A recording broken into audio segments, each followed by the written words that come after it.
नमस्कार साथियों, सभी को सुप्रभात। हम व्याकरण के अंतर्गत देख रहे थे कि व्याकरण किसे कहते हैं। तो हमने बताया था व्याकरण का अर्थ है शुद्ध लेखन, शुद्ध उच्चारण और शुद्ध भाषा का प्रयोग करना ही क्या कहलाता है, व्याकरण कहलाता है।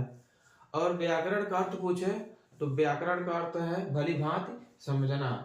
और उसी व्याकरण के अंतर्गत हम 3 भागों में बांट कर पढ़ते हैं। जैसे हमने बताया था वर्ण विचार, शब्द विचार और वाक्य विचार।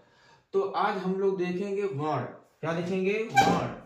तो ये वर्ण की परिभाषा क्या है? कह रहा है भाषा की वह छोटी से छोटी इकाई जिसको और अधिक टुकड़े न किए जा सके, अर्थात लिखित रूप से।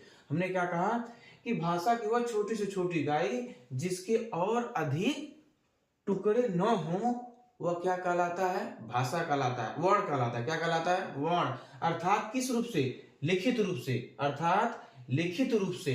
तो ये हमारे जितने जैसे उदाहरण देख लिए, ये हमारा स्वर है अ और ई, जो हम इसको लिख दिए हैं।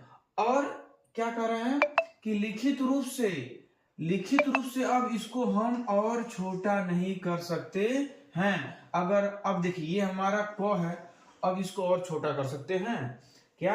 अगर हमको जैसे ये हमारा क है तो इसको तो हम तोड़ सकते हैं, जैसे क धन अ। लेकिन ये हमारा क्या है, ये अब इसको हम लिखित रूप से और तोड़ नहीं सकते हैं। अर्थात ये सबसे छोटी इकाई है। क्या है? वर्ण की सबसे छोटी इकाई है, जो क्या है? लिखित रूप से।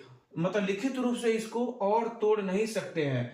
तो हमने क्या कहा, भाषा की वह छोटी से छोटी इकाई जिसके और अधिक टुकड़े न हो, अर्थात कैसे? लिखित रूप से। जैसे ये वर्ण है हमारा लिखित रूप है, लेकिन इसको क्या कर सकते हैं? इसको और तोड़ सकते हैं। क्या कर सकते हैं? क को आधा क और अ इस रूप में तोड़ सकते हैं। इसका वर्ण विच्छेद करेंगे तो ये हमारा ये होगा। अब इसको हम नहीं तोड़ सकते हैं, यही हमारा क्या कहलाएगा? वर्ण कहलाएगा। क्या कहलाएगा? वर्ण। फिर प्रश्न पूछता है, प्रश्न यहां से पूछता है, कई बार परीक्षा में एग्जाम में आ चुका है, ये हमारा इंपॉर्टेंट है। पूछेगा भाषा के सबसे छोटी इकाई क्या होती है? प्रश्न पूछ दिया भाषा की सबसे छोटी इकाई क्या होती है? वर्ण होती है, शब्द होती है, वाक्य होती है, या इनमें से कोई नहीं? तो हमारा भाषा की सबसे छोटी इकाई वर्ण होती है। अर्थात अगर सबसे छोटी न देकर अगर यही हमारा क्या पूछ दे, लघुत्तम, क्या? लघुत्तम पूछ दे, भाषा की सबसे छोटी, भाषा की लघुत्तम इकाई, भाषा की सबसे लघुत्तम मैंने क्या होता है? सबसे छोटा। तो पूछ दे भाषा की सबसे लघुत्तम इकाई क्या होती है, तभी हमारा उत्तर क्या होगा? वर्ण होती है। अब हम प्रश्न पूछ दे वर्ण के कितने भेद होते हैं, अर्थात वर्ण के कितने भागों में बांटकर पढ़ा जाता है? तो वर्ण को 2 भागों में बांटकर पढ़ा जाता है। एक स्वर होता है, एक व्यंजन होता है। क्या होता है? स्वर क्या एक क्या हमने बताया? एक स्वर होता है, दूसरा क्या होता है? व्यंजन होता है। अब हम लोग नेक्स्ट वीडियो में देखेंगे स्वर किसे कहते हैं, व्यंजन किसे कहते हैं। लेकिन आप लोगों के लिए प्रश्न है कि जैसे हमने बताया था भाषा की सबसे छोटी इकाई वर्ण होती है, तो वैसे ही बताइए अर्थ के आधार पे।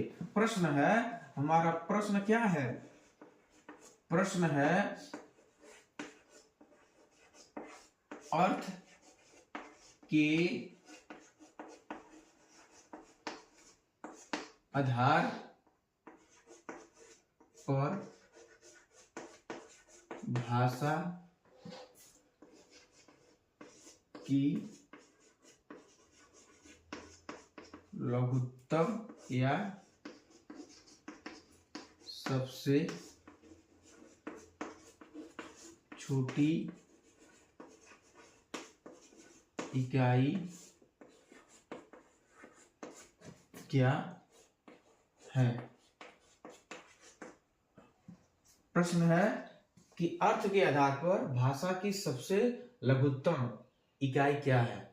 तो भाषा की सबसे छोटी इकाई तो वर्ण है, लेकिन अर्थ के आधार पे, क्या अर्थ के आधार पे, अर्थ के आधार पे भाषा की सबसे छोटी इकाई क्या है?